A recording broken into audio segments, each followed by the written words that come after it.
Assalamualaikum warahmatullahi wabarakatuh. Perkenalkan, nama saya Dani Herul Wafa dari kelas 1 KPIA. Ingin menjelaskan tentang unsur-unsur hadis. Yang pertama, sanad atau rawi.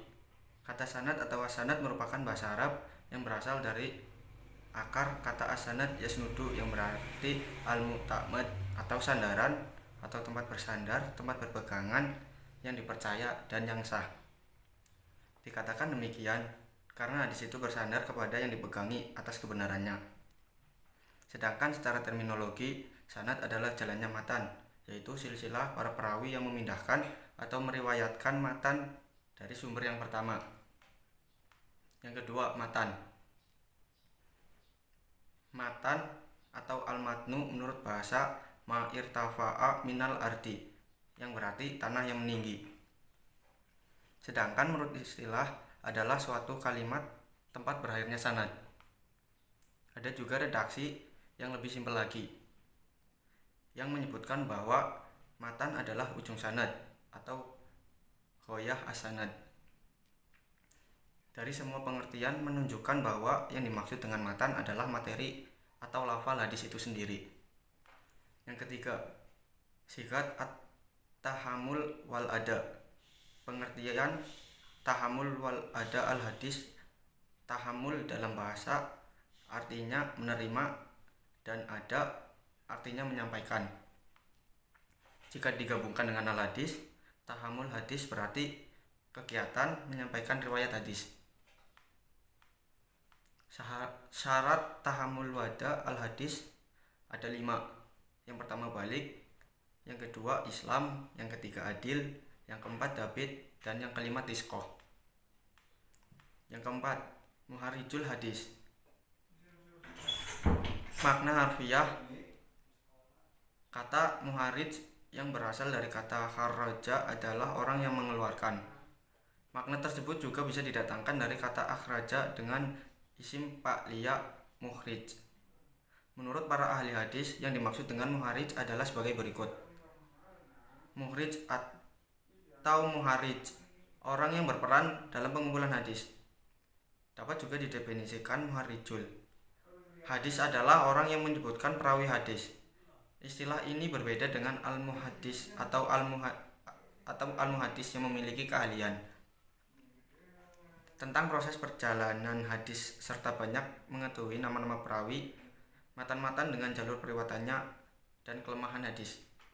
Siapapun dapat disebut sebagai muharij ketika ia menginformasikan sebuah hadis baik dalam bentuk lisan maupun tulisan dengan meriwayatkan sanadnya secara lengkap sebagai bukti yang dapat dipertanggungjawabkan tentang kesejarahan transmisi hadis. Metode periwayatan hadis. Yang pertama, simai. Metode periwayatan al-sama adalah menerima riwayat hadis dengan cara mendengar langsung dari sumber riwayat atau guru hadis. Baik guru tersebut membaca hadis dari hafalannya maupun guru tersebut membaca dari kitab catatan hadisnya. Begitu pula murid mendengar kemudian mencatat riwayat hadis yang didengarnya atau hanya mendengar saja dan tidak mencatatnya. Yang kedua, al-qiraah. Al-qiraah adalah metode periwayatan hadis dengan cara seorang murid membaca hadis di hadapan gurunya. Baik ia sendiri yang membaca hadis ataupun orang lain yang membaca hadis di hadapan seorang guru. Sedangkan ia hanya turut mendengarkannya. Riwayat hadis yang dibaca di hadapan guru bisa berupa hafalan maupun catatan kitab hadis. Sedangkan guru menyimak dan mengoreksi bacaan hadis muridnya dengan hafalan atau dengan kitab catatan hadis yang tikot miliknya. Adanya koreksi dari guru hadis inilah yang menjadikan metode ini disebut dengan istilah al-arad. Suhudi Ismail berpendapat bahwa periwayatan hadis dengan metode al-qiraah pada dasarnya lebih korektif daripada penerimaan riwayat dengan cara al-asma. Karena dalam metode periwayatan hadis al-qiraah, guru menyimak dan mengoreksi bacaan hadis muridnya. Yang ketiga, al-ijazah.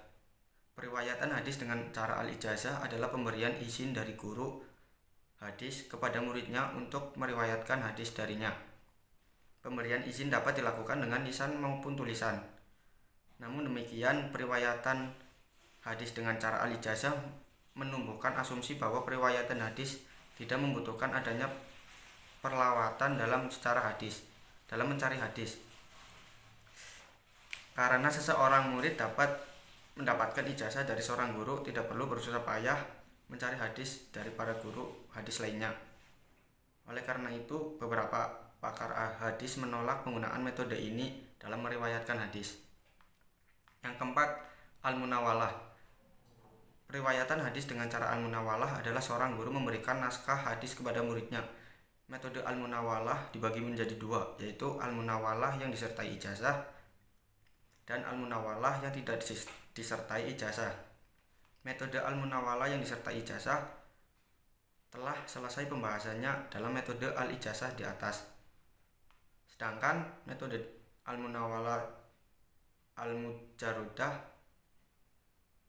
al-ijazah adalah pemberian naskah hadis oleh seorang guru kepada muridnya tanpa adanya pernyataan ijazah. Yang kelima, al-mukatabah. Periwayatan hadis dengan cara al-mukatabah ialah seorang guru menulis hadis atau menyuruh orang lain yang adil dan dabit untuk menuliskan hadis untuk diberikan kepada muridnya. Baik murid tersebut berada di hadapan guru ketika hadis itu ditulis ataupun ia berada di tempat lain. Meskipun tidak menjadi persyaratan mutlak, hendaknya murid mengetahui tulisan tersebut adalah tulisan gurunya atau tulisan orang yang diperintah gurunya. Yang keenam, al-i'lam. Metode periwayatan hadis al-i'lam adalah periwayatan hadis dengan bersandar kepada pemberitahuan guru kepada muridnya tentang hadis atau kitab hadis yang telah diterimanya. Misal dengan cara al-sama, tanpa adanya kalimat instruksi kepada murid untuk meriwayatkannya lebih lanjut. Yang ketujuh, al-wasiyah. Metode periwayatan hadis al-wasiyah adalah periwayatan hadis berdasarkan kitab hadis yang diwasiatkan guru ketika hendak melakukan perjalanan atau wafat. Detailnya, seorang guru hadis mewasiatkan kitab hadis yang diriwayatkannya kepada orang lain ketika hendak melakukan perjalanan atau sebab meninggal dunia. Sebagian ulama salaf menyamakannya dengan metode al-i'lam atau al-munawalah. Karena itu mereka membolehkan penggunaan metode al-wasiyah dalam meriwayatkan hadis. Sedangkan sebagian ulama lainnya seperti Ibnu As-Salah dan Al-Nawawi tidak membolehkan penggunaan dalam periwayatan hadis. Yang kedelapan, al-wijadah. Metode periwayatan hadis al-wijadah ialah periwayatan yang berdasarkan kepada catatan hadis orang lain tanpa melalui cara al-munawalah dan al-ijazah.